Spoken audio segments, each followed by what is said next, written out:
Okay, there we go. Thank you, Alan. Okay. Okay, welcome to this Run Wild hosted book talk with Nick Thompson, author of The Running Ground. My name's Alan Davidson. I'm a Run Wild board member. You'll hear from another Run Wild board member, Ken Posner, in just a minute. This afternoon, for the next hour, Nick's going to open with some comments about the running ground.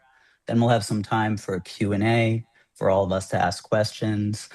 Ken and I have a few questions to start out with, and there will be plenty of time for audience questions. The call's being recorded so we could share it with the rest of the Run Wild community afterwards. And just before we get started, I want to hand it over to Ken Posner, the founder and chair of the board at Run Wild, to tell people a little bit about the mission of the organization. Over to you, Right. Ken.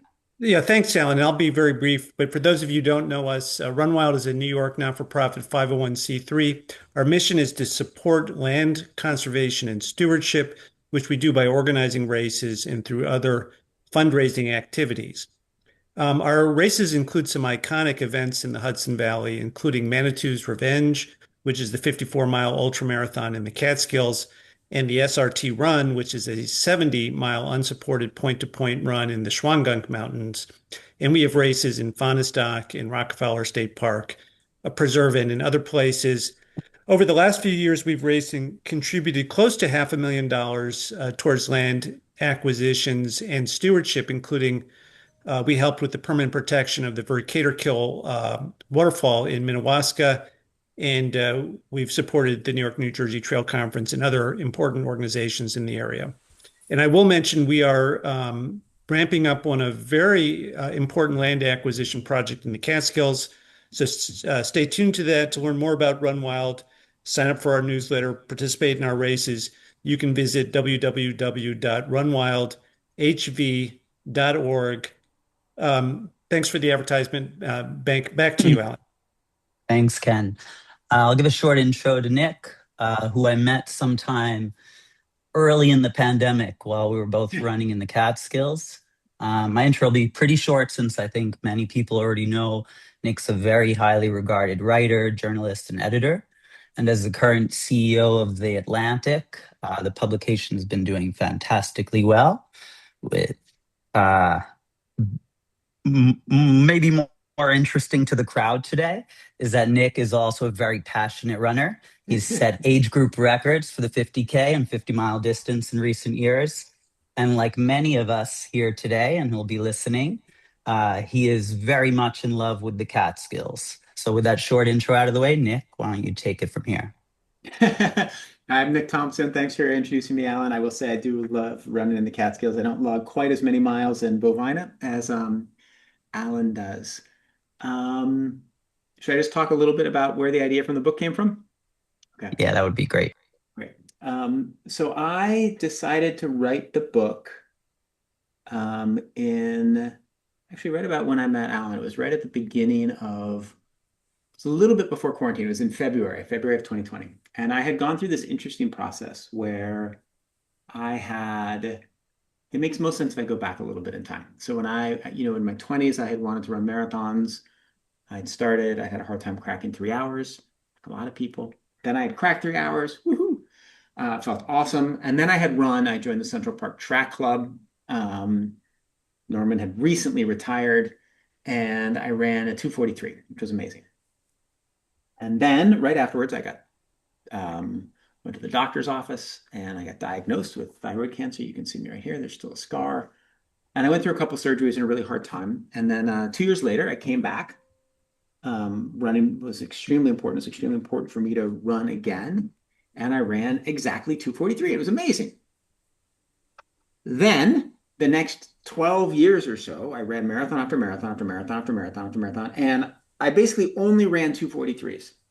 And I thought this was great. I thought it was amazing. Like I'm staying the same speed as I get older. So then in my early 40s, I start training differently. I get a call from Nike. They're like, I was then the editor-in-chief of Wired. They say you want to train with some elite coaches. I start training with elite coaches. And suddenly at age 44, after all of these years of running mid 240s marathons, I get quite a bit faster. And within a year, I take my time down to 229. All right. So now I've run this 229 and it's early 2020. and I was running across the Brooklyn Bridge, and I was trying to figure out why I'd gotten so much faster, right? And like, what was it? Was it like, well, these new shoes? Is it they had me like training harder? I was doing these VO2 max workouts. And the question of like how a mid 40s runner went from 240s to 229 is like a moderately interesting question, but it's definitely not worth a book, right? It's worth like a Q&A in Runner's World, right? Um, but as I was running across the bridge one day, I had this like, there are very few times in life where you have an idea or an insight that just like shocks you, or at least there are very few times in my life. And then I had this realization that the reason I had been running all these 240s all these years was that I had this deep belief that I couldn't be faster than I'd been before I got sick. And in a sense, the cancer had like frozen me at a certain speed and physical ability, and that I had like this mental limit, in that I like at a deep level couldn't believe I could be faster than the person who had been before he got sick. And then, somehow I had cracked this in my mid 40s and gotten much faster. And so I was like, well, now that's interesting, right? Like the degree to which things like cancer and fears and things you can't understand about yourself hold you back as a runner, that's much more interesting than like, VO2 max workout shoes and all that. So then I decided to write a book. And I read a book about three things. It would be about my life as a runner, and about the story, and about this trajectory, and about the way limits in running work, and where our physical talents begin and where they end. It would be about other runners, because running is such a universal sport. It couldn't just be about me. I wanted to like find other runners whose stories kind of like take you to the edge of experience, and who all the things that I experienced, like I chose five runners at the end, each of whom kind of goes further and deeper into something important in my life. So they're ways of like accentuating my own experience. And then I wanted to write about my father, who introduced me to the sport, was my closest companion in many ways over the years, and who was also a complete and total and utter maniac in ways that we can talk about more. The simplest way to describe it is that people would ask me, what do your parents do for a living? And I'd be like, well, my mom's an art historian in Boston, and my dad runs a male brothel in Bali. So like a very complicated guy.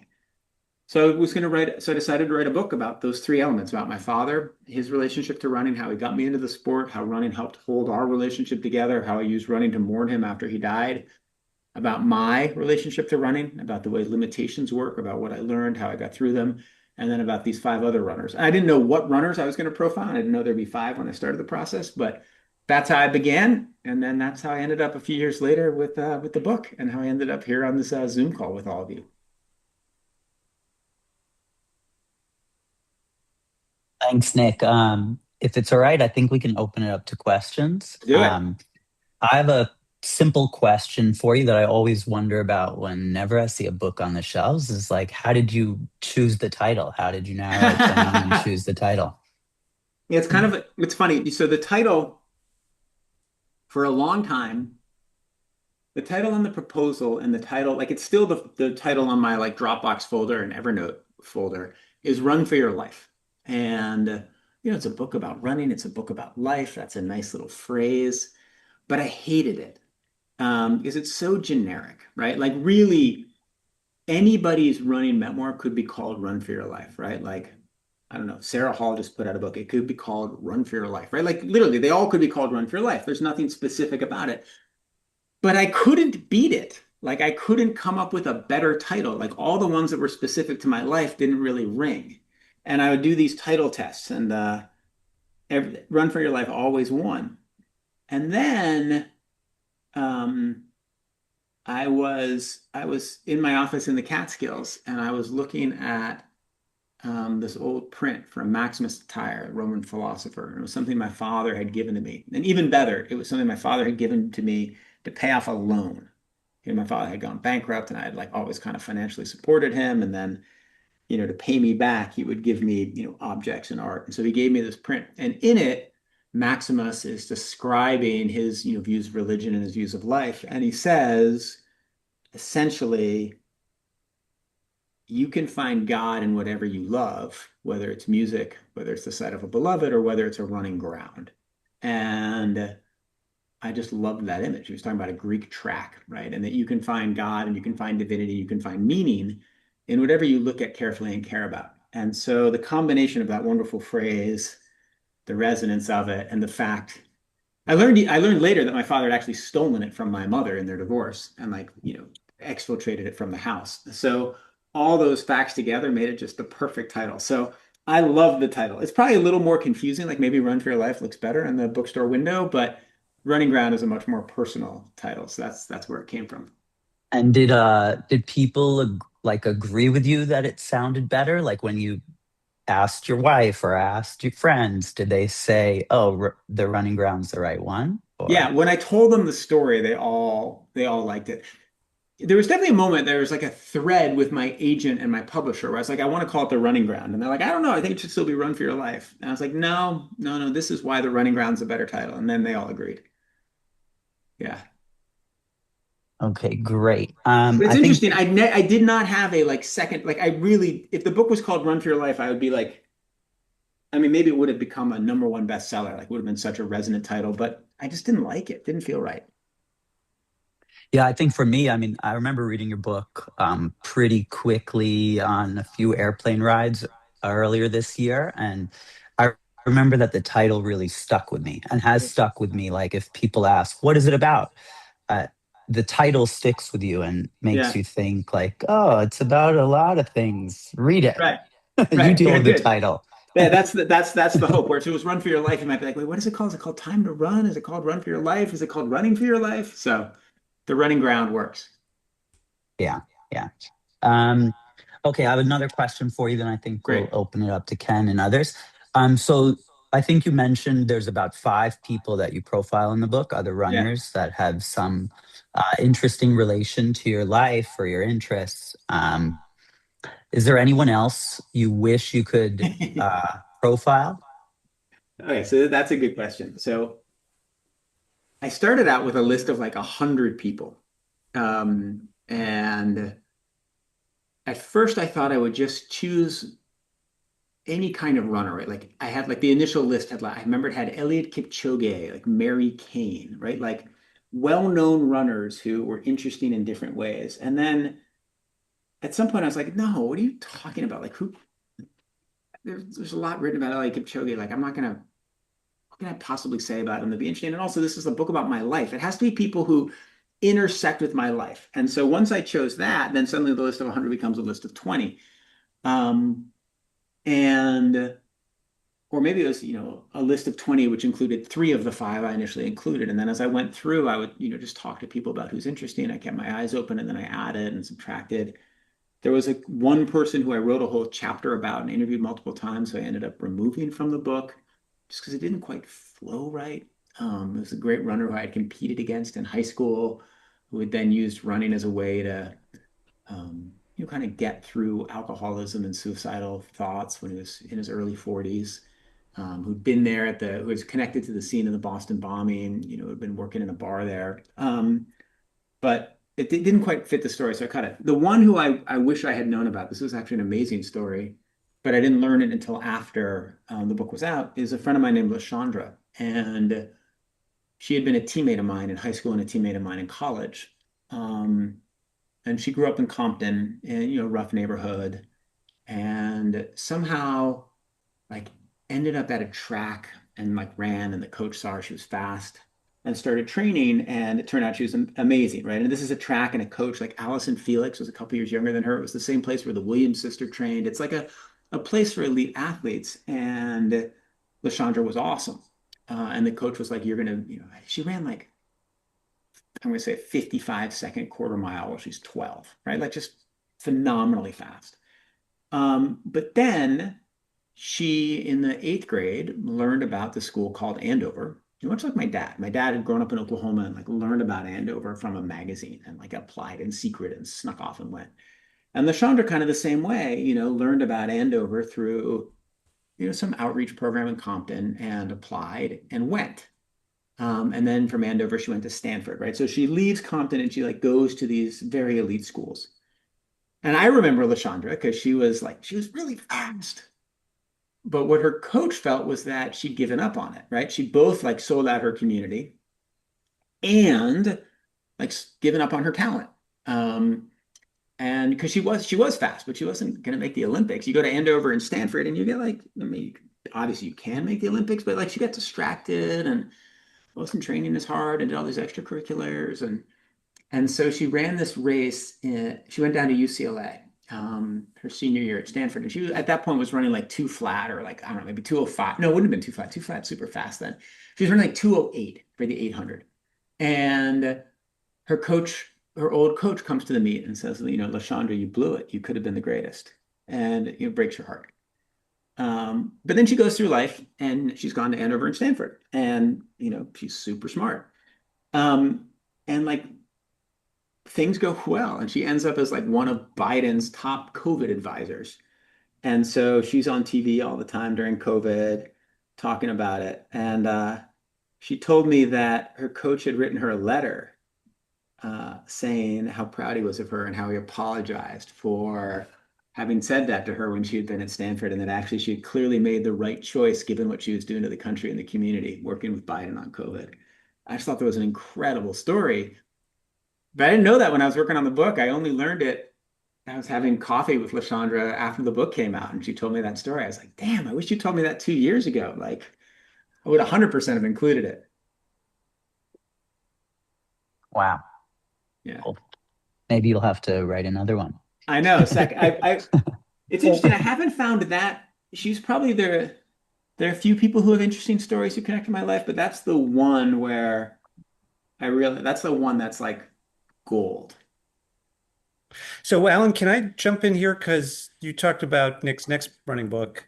And I want to build on that theme. Because, Nick, your book was mostly about road races. Yeah, And road racing, there's a certain intensity and discipline. And I loved how you were on training runs and you knew what speed you were going to the second, I know. right? That's kind of the mindset of road racing. But you started your story with some runs when you were a kid, and I forget whether it was New Hampshire or Maine.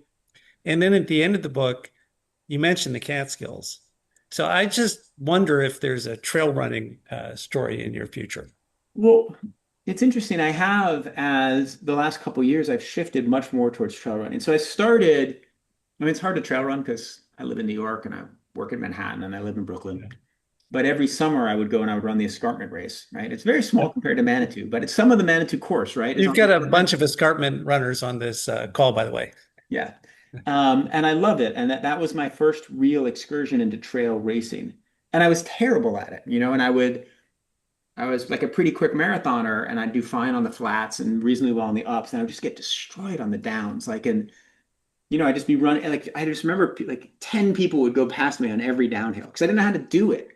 Um, anyway, so I would do that every year. And then in recent years, I've started doing more. And so I ran the 100K at Twisted Branch. Um, and I ran the 100K out in Canyons 100K out in Auburn. I was planning to run UTMB this August. I've got a knee injury because I ran the Canyons 100K having only trained on like the Manhattan Bridge, and like it's Yeah. really not the proper way to do it. So I still can't run downhill. I can run flat, but I'm not allowed to run downhill, or not allowed. I like literally can't do it. But I love trail running. I love the spiritual release of trail running. There's nothing better than it. And there's no question that if my life were determined by my running, I would live near the woods and run in the mountains all day. But life is determined by work and family. And so I live in the city and run down Canal Street. Well, let me ask one other question. I'm going to go 180 degrees away now from the Catskills Yeah. because you By the way, are one day I'm going to run Manitou, 100%. I've got to. um, the we have some Ansus runners on this call. So I'm gonna go the 180 degrees the other direction and ask you about AI because I know Yeah. you're up to speed on a lot of the trends in the industry. And I have two visions of how AI impacts runners. Yeah. One is AI will lead to new insights and discoveries and knowledge. But the other is I have this vision of people chasing metrics on their smartwatches, sort of like, cats chasing the red dot from a laser pointer when you shine it on the wall. And I just wonder, in your book, you have so many comments on the importance of listening to your body, right? Which is not AI. So I was just curious if you had any thoughts on what AI is going to do to us as a running species. So I do think that AI is super helpful in kind of like an always available coach Mhm. who can kind of guide you through. Like yesterday, I was asking it, okay, so I'm coming off, quad strain. Like, what shoes should I wear? Right. And these are like four options, right? Should I use the Vomero Premiums or Vomero Plus? Should I wear the Pegasus, right? Like, or the DV8s, right? Like, whatever. Um, and, having an always available, pretty knowledgeable coach is great, right? And before I had a really complicated spring where I ran this 50K trying for another American record, and then I ran that 100K, and then I ran a half marathon. This might be why I'm injured. And like trying to balance the nutrition for all these races, I have a coach, he's awesome, but he's like doesn't want to answer my texts every hour, right? And so going through that with AI was really helpful. So I do think that like having a always on call bot is useful. On the metrics, you're right. And like this has come up with AI where I can't remember what it was, but like Runa or one of the AI coaching platforms, it turned out people were just getting injured all the time because it was like misinterpreting their data. And there's an interesting phenomenon in running where you can get all kinds of data from all kinds of devices. And then there are two risks, one of which is that a lot of the data is wrong, right? So most obviously, like if you get your heart rate off your wrist, it's just wrong, right? Like I wear a Whoop, and if I go running with the Whoop on, it measures my heart rate as 180, which is 20 beats above my max, right? Because it's like you can't really measure your heart rate on your wrist while you're running, right? Because it's you have a lot of bone there, it's in motion, it's like trying to shine light through your bone at the blood vessel while your wrist in motion doesn't work, right? You can get it while you're steady. um, but so one of the problems is that the data is all wrong, right? And so if you try to optimize for wrong data, you're totally screwed. And then secondly, you can over rely on data. Like running is not math. And you can start to believe that if you look all the time at your heart rate and your speed and your splits and all this, that you'll know how you should run. And you can start to, as you say, chase too many metrics or kind of more importantly, lose the spiritual connection to the sport. And so the right balance is to kind of get the right amount of data. Like I do think some data is really important. I do like to measure how I do in certain workouts, and I do track my heart rate when I'm running a race, which I think is pretty useful metric to have. Track it on my arm, on my wrist. Um, but you can get lost in the data and you can become obsessive about it. And runners are obsessive people, and data can feed that. And so you have to know how to turn it off. In fact, let me go back. One of the things I read about in the book was one of the more interesting experiences I ever had in a race was in my first Twisted Branch. First time I ran 100K. And the first like 30 miles of it, I ran like tracking my heart rate, looking at my pace, like worried about place, and then I think I've been going, it's like 30 miles in, I've been running for like 5 or 6 hours. And I was like, man, like I've been running longer than I've ever run before. And I still have 32 miles to go. And I started to like get really kind of nervous and just kind of sort of, I don't know, like sort of out of it. And then I just turned my watch off, right? Or I turned it to a place where I couldn't see how fast I was running or what I was doing. And once I did that, then I was able to release myself and get much more in touch with what I was doing and why I was doing it. And the miles passed much more easily then. Then I suddenly I felt like a real runner again. And I felt like who I wanted to be. And I also went much faster. I think we might have lost Ken, but I have a follow up to that. How Yeah. often would you say you turn off your watch or you're not paying attention to it at all when you're running these So days? probably two-thirds of the time I don't even look at it. Um, and so those are runs. Like if I'm just running to work, I'm going to go run 7 miles, or I'm going to go run, 10 miles.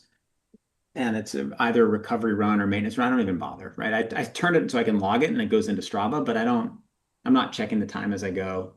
Um, I only really look at it when I'm doing a workout.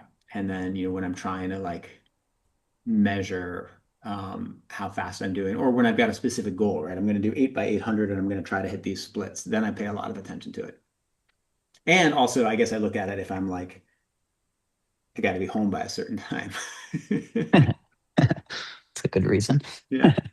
Okay, I think we could open it up to other questions. I think anyone can just either raise your Zoom hand or unmute. Go for it, Tony. You hear me okay? Gotcha now. Okay, Yeah. great, wonderful. Um, just to say, by the way, Run for Your Life is such a used book title that you're much better off with the Running Ground. Thank you. Thank you. Yeah, it's one of those. It's just like so, it's being used. But I haven't read it. I know a couple of people on this call. I wanted to get on the call. I did, funny enough, just as a writer, I picked up the latest issue of the Atlantic to read Oh, good. about how the age of reading is over. And Sure. my first question, I'll take a pause and let other people ask questions, see if I have time for a second one. But it relates to your work because I look at somebody like you and I'm thinking, wow, putting that magazine together is it every fortnight is so much work, and you've got a lot of responsibility, and I'm assuming you're well paid for it, etc. And the obvious question comes up that I think a lot of us face in life is where and how have you found the time for your running without sacrificing. Clearly, you haven't sacrificed the work because the Atlantic's been doing really well. And but yeah, how do you find that balance? There were a couple of hints you talked about running in Canal Street instead of the Catskills. I mean, I'm hearing a couple of things there, but can you elaborate on that? Because training for 100Ks or even running 100Ks, doing marathons, you've got to put in the work, and that can just be very, very challenging for anybody. And I see you as a very high profile but high achieving person all round on that. Yeah. So it's a good question. Some of it is multitasking. And so a lot of my running is to and from the office and, run in, run home, right? And it doesn't take that much longer than it takes to commute. So you're not really spending any time or making many sacrifices. And maybe you're not even making any sacrifice at all because it clears your head more than commuting on the train does.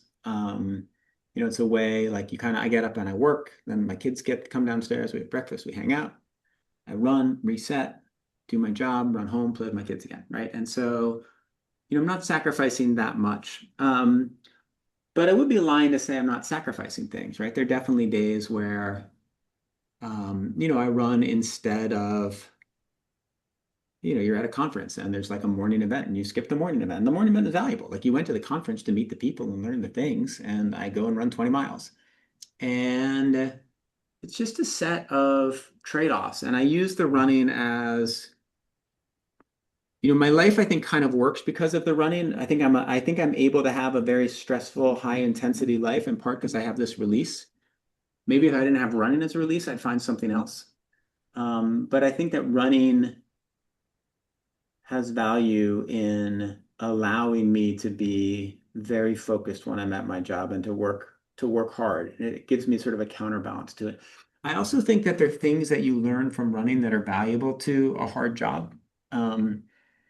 Like the skill of managing your exertion levels in a tempo workout are kind of related to the skill in managing your exertion levels when you have a hard day, right? When you have a day where you've got like, you got to do this, you got to do that, you got to do this, you got to do that. You've got like a 5 minute break in between here. Like it's kind of the same thing, right? Or when you got a 3 hour board meeting, right? Well, if you're used to doing 3 hour runs where you're focused, like I think you actually have a better shot at staying focused in the board meeting. And maybe it works the other way too, right? Like maybe having the 3 hour board meeting helps you stay focused in a marathon. So there are ways where there's some synergy. There are some real sacrifices, and then I try to minimize the sacrifices by multitasking.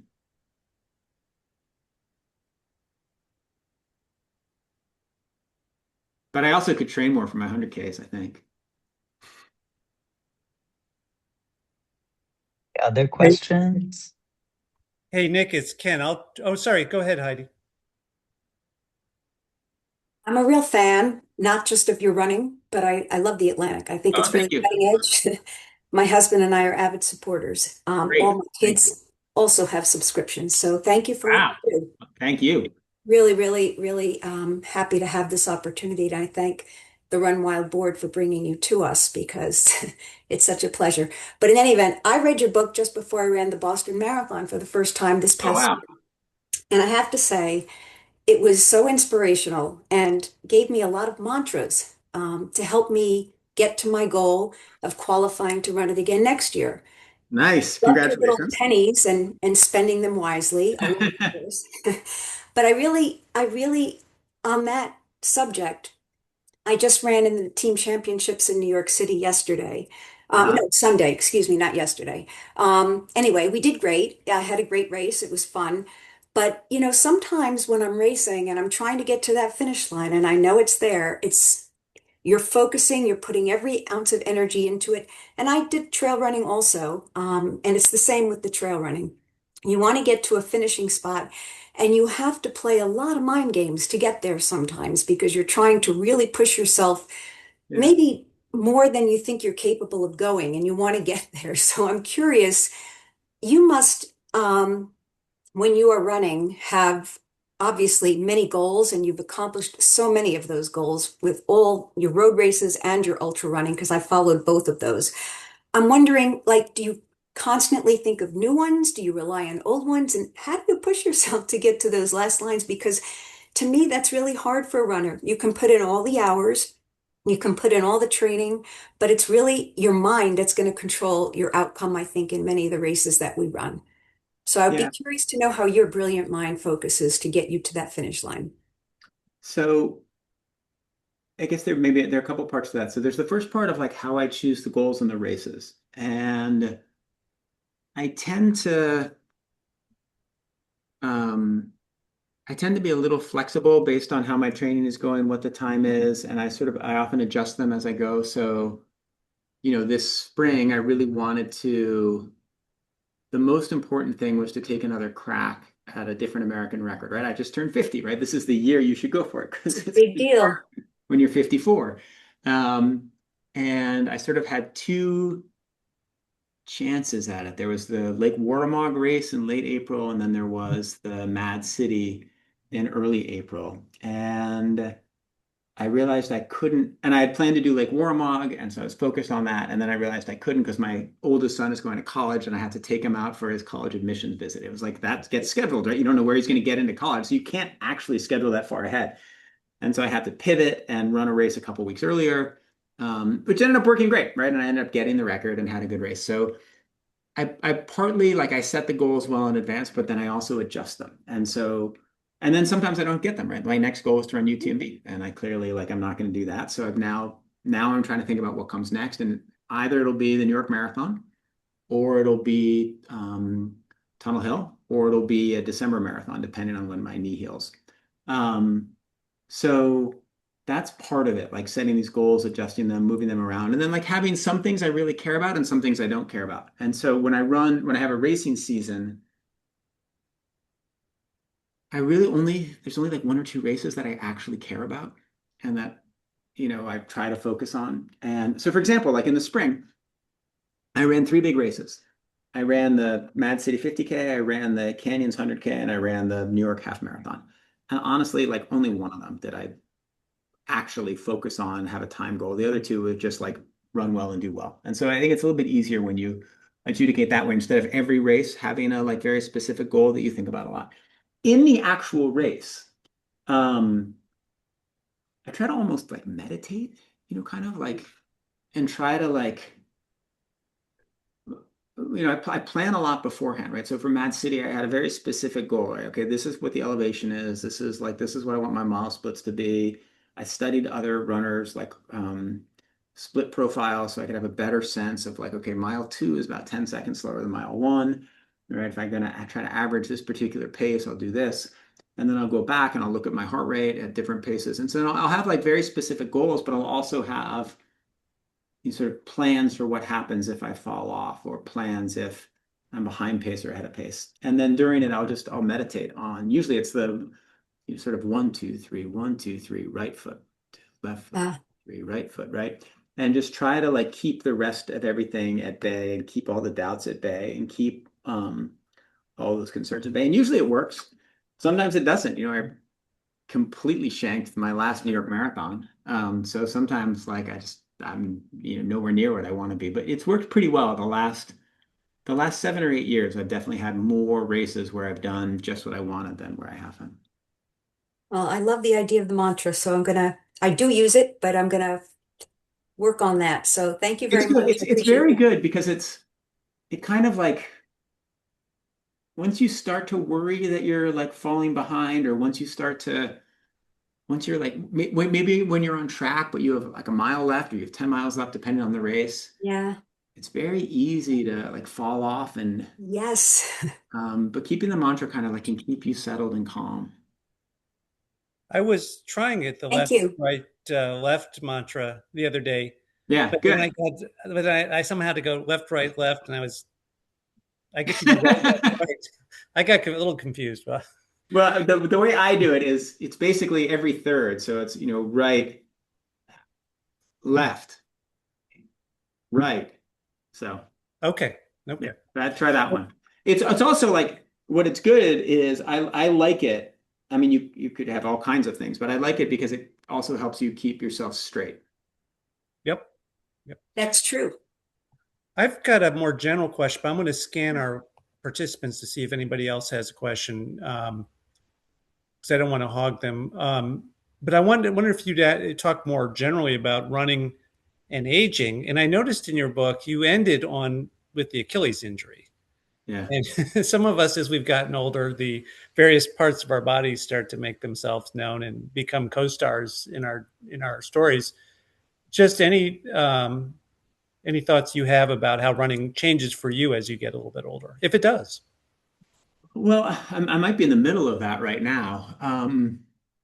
So the different things that happen as you get older are, your sort of your maximal power decreases, right? So your ability to sprint. I mean, when I will race with my 15-year-old, I was going up hills the other day, and just like the amount of power that he can generate versus the amount of power I can generate is just crazy. Like we'll race 100 meters together, and it's almost like, he's a Ferrari and I'm on a skateboard or something. It's just like, you're just off in the distance. But once it gets to a mile or longer, and it's not really about maximal power output, it's about all kinds of other factors, then, I'm ahead of him. And so you lose certain things. You lose really two things, I think, steadily. One is this power, which I think affects your ability to go uphill quickly, your ability to sprint. And then the second thing you lose is your ability to recover from small injuries, particularly like I've had two injuries, one where I turned an ankle playing tennis, and the other where, I got this muscle strain or maybe small muscle tear in my quadricep at the very end of my quadricep, which is not a place that there's a lot of blood flow. This takes forever, right? And my kids will get injured and they'll sort of be back out, they'll be in agony, and they'll be back out like the next day. My ankle injury took like a year and a half before it felt, I mean, I kept running on it, but it felt weird the whole way. And my knee now, it's, we're at 8 weeks on what felt like a very small injury. So, your body, just your ability to recover really changes. And I know a ton about recovery, right? And I know about sleep, and I know about nutrition, and I know about when to take a leave and when not to. And I know all these things. But it's very hard to make your body heal. The advantage you get from age is you have more wisdom, like you have more awareness of your body. You kind of know more of what you should do and what you shouldn't do. You're a little less bullheaded. You probably have learned like better habits of, I'm way more disciplined about my sleep than any of my kids. Because I've realized what I need to do. So, and you have the advantages, the sort of the mitochondrial density from having run all those miles. So you do get some benefits, but you also have some things that draw you back. And I think that what I've done, which is to kind of go to longer distances and distances where time matters less, is the right thing to do as you get older, until you reach the point where you get hurt and where you're like really not recovering at all. And then you try to come back a little bit quickly. So then after you've hurt your left ankle, you hurt your right knee, and then your left hip, and then you're in trouble. And that may be where I am now. We'll see. But it sounds like though, one of the things like in your book, you had that moment of excitement when you realized something in your body told you that you would have a chance to break 230. Yeah. right? And that became a center of focus and excitement. But it sounds like as you've gotten older, you're still finding things to do. You're still setting goals that matter to you, even if they Oh, aren't quite as extreme on that level. I mean, they're still pretty extreme. I mean, there's part of me, I don't know what, I ran that half marathon and I was like, oh, I might not break 2:30, but yeah, I could run 2:30s. I still like, there's still part of my brain that wants to do that.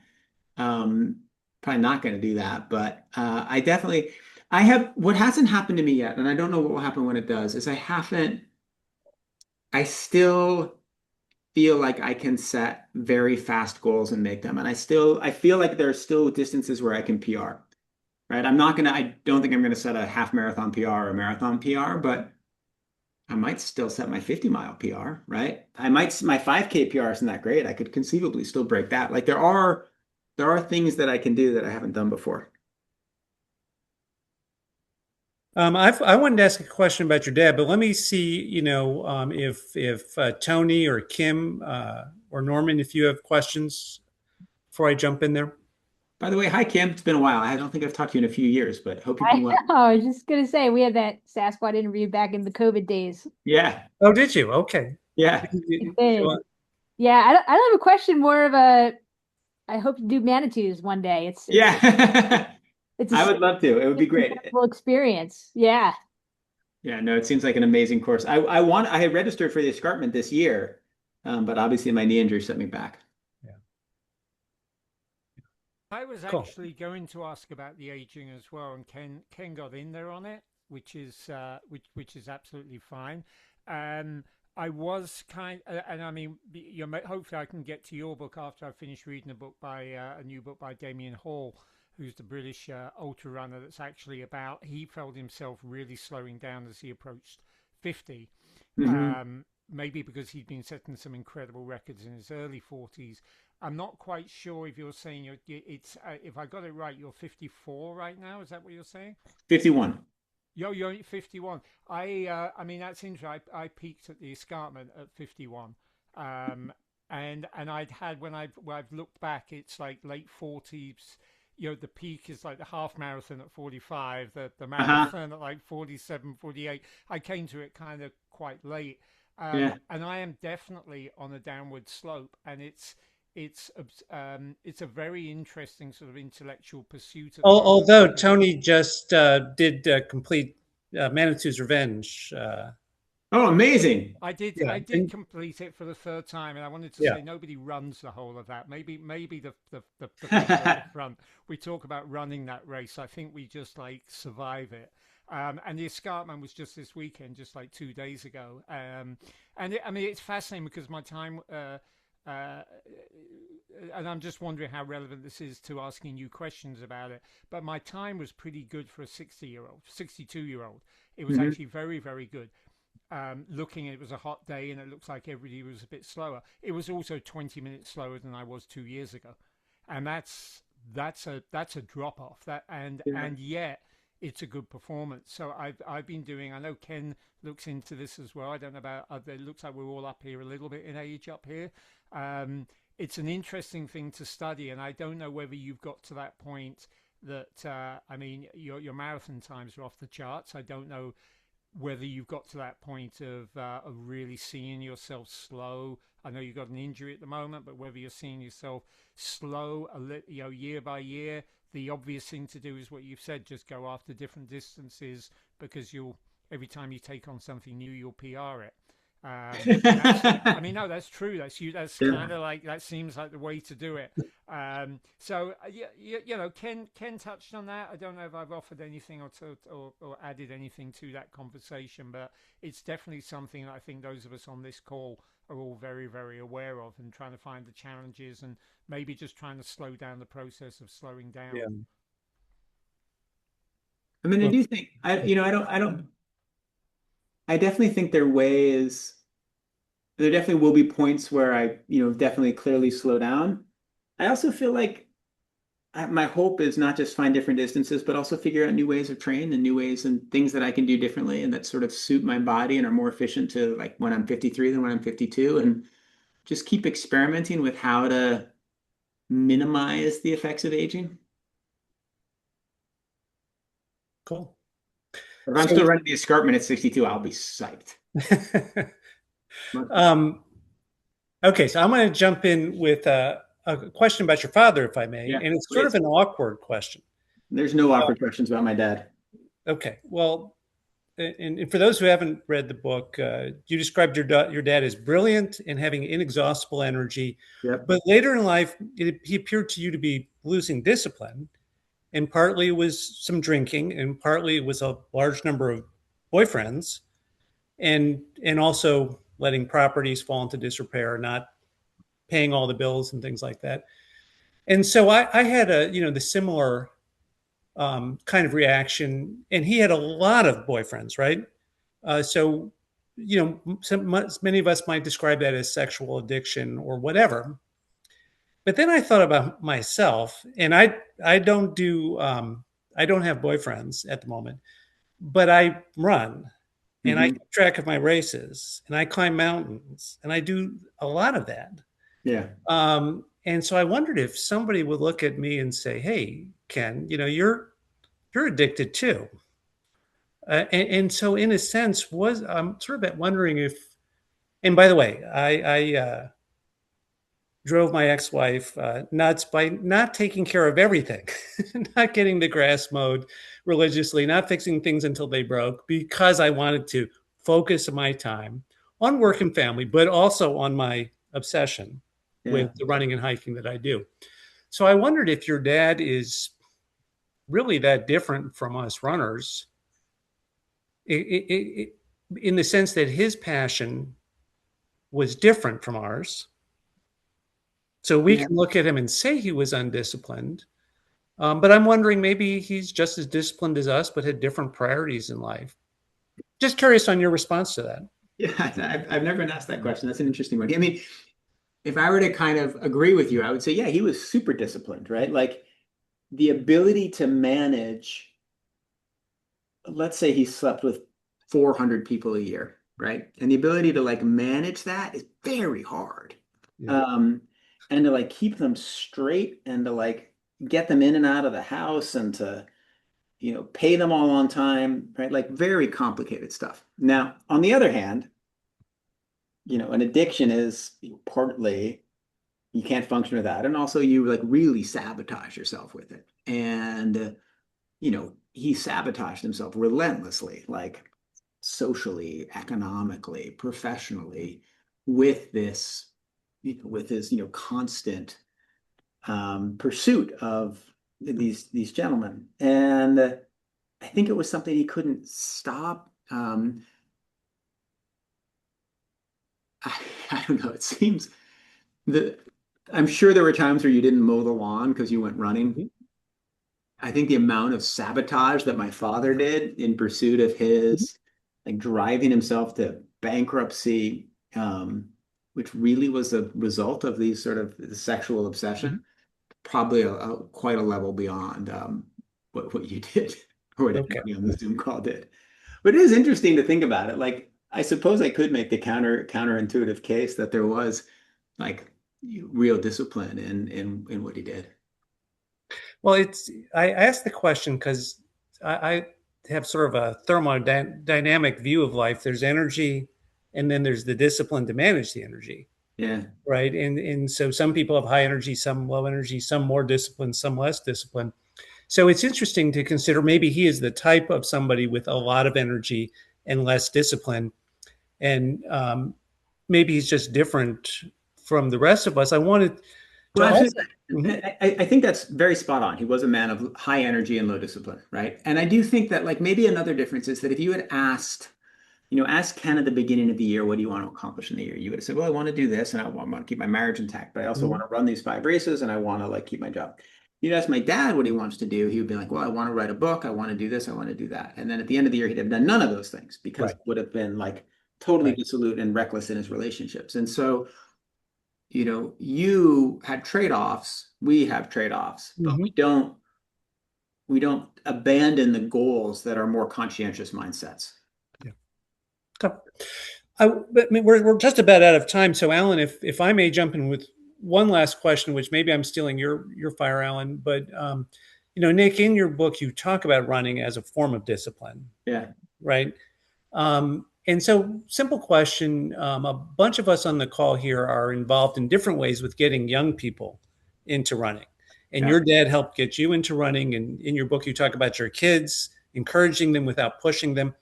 I'm just curious if you have other thoughts about whether there are things that we can do as a community and a nation to just get more kids off the sofa, away from the devices, and running or other activities. Um, yeah, if there was like a better,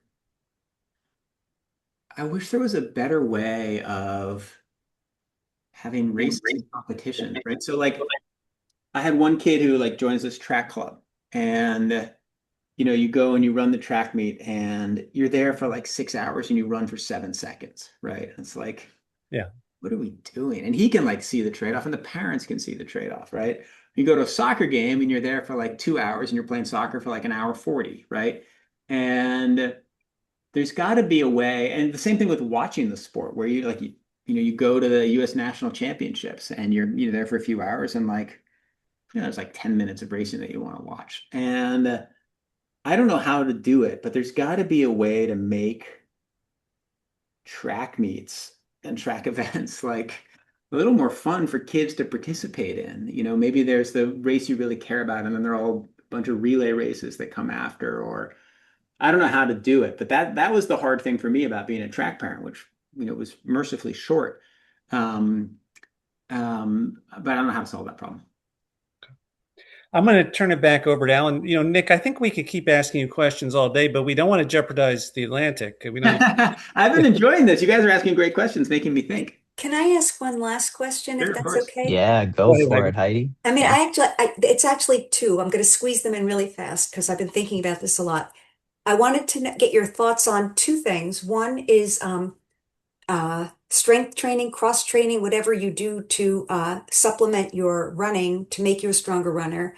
And two, unrelated to that, of course, is have you considered triathlons as maybe a new goal that you might be pursuing because you have done road running and trail running, and I'm sure you do some sort of cross training. So I'm thinking triathlons is maybe the next step, but that's just throwing it out there and I'll let you be. I'm sorry. Thank Right. So you. my main cross training is just playing with my kids. And, we play a lot of soccer together. We'll play tennis together. I went to the gym last night with my like 11-year-old and we're doing like pull-ups together. Right. And so I do very little deliberate cross training on my own. I'll like do sit-ups when I'm watching TV, but there's not a lot of it. I probably should do more of it. But, Yeah. and it's all the cross training I do is involves the children. Okay. Triathlons I've definitely thought about. The problem is, I'm like not like I'm like a genuinely bad, like not just a bad swimmer. I'm like a truly bad biker. And it's interesting when I do go bike around Prospect Park. I don't know what it is about the way my body works, but it's not like I'm in the 50th percentile. I'm in like the 10th percentile. And maybe I just have to learn how to bike better and be more efficient about it. But so I did do one triathlon when I was like 18 years old and I loved it. So Okay. maybe there'll be a moment where I come back. And as I start to get injured from running more, clearly triathlons would be a better way to like stay healthy. I'll be looking for you. Yeah. I did do a triathlon this summer with my children where we ran to Tunis Lake, swam across and biked back and we like traded the Oh, bike and the run. So that's great. yeah, Okay, I'll ask one more question about the sure. Catskills and then Fire away. we'll let you go, Nick. So I've noticed on your Strava, like work and life brings you all over the world. I think you were actually in Japan a couple of days ago or a day ago. Um, but you really seem to love running in a few core places, I think. And I know the Catskills is one of those places, and I'm just wondering, like, what's the draw to that place for you? What do you love so much about it? Well, we bought a place up there in Bovina because we wanted to have the kids. My wife's job has a city job. I have a city job. We wanted the kids to like have some sense of nature. And so, right before the first one was born, we went looking for homes up there, and we found, Bovine is great because it's up in the watershed. It's far enough away from New York that it was affordable, and it's gorgeous. And what I love about the Catskills are you get these rolling hills. You could go out for 18 miles. You don't feel like you're running up a mountain, but you come back and you've gone up like 2,000 feet. Relatively soft surfaces, but nice, wide roads you can run on. The great mountain trails to go up. You've all kinds of different terrain. Um, I wish there was like a little more of a culture of like allowing people to run on the sort of the protected areas, and that like maybe the roads on the backside of Platico Mountain were a little more clearly marked. So that's why the work you guys do is important, like protect the land and put more trails on them. We actually cut trails on my house at in Bovina so that there's going to be a nice like running loop around the property. Great, great. Okay, cool. I think we'll wrap it up there right at 4 p.m. Thanks so much Amazing. for your time today. I think everyone enjoyed it, and I'm sure a lot more people are going to enjoy listening to the recording. Incredible. Well, thank you so much for having me on. Keep up all the amazing work you do, and thanks for all the great questions. Thank you, Nick. All right. Thanks, Nick. Okay, cool. Cheers. Bye, everybody. Thanks. Bye. Bye-bye. Bye.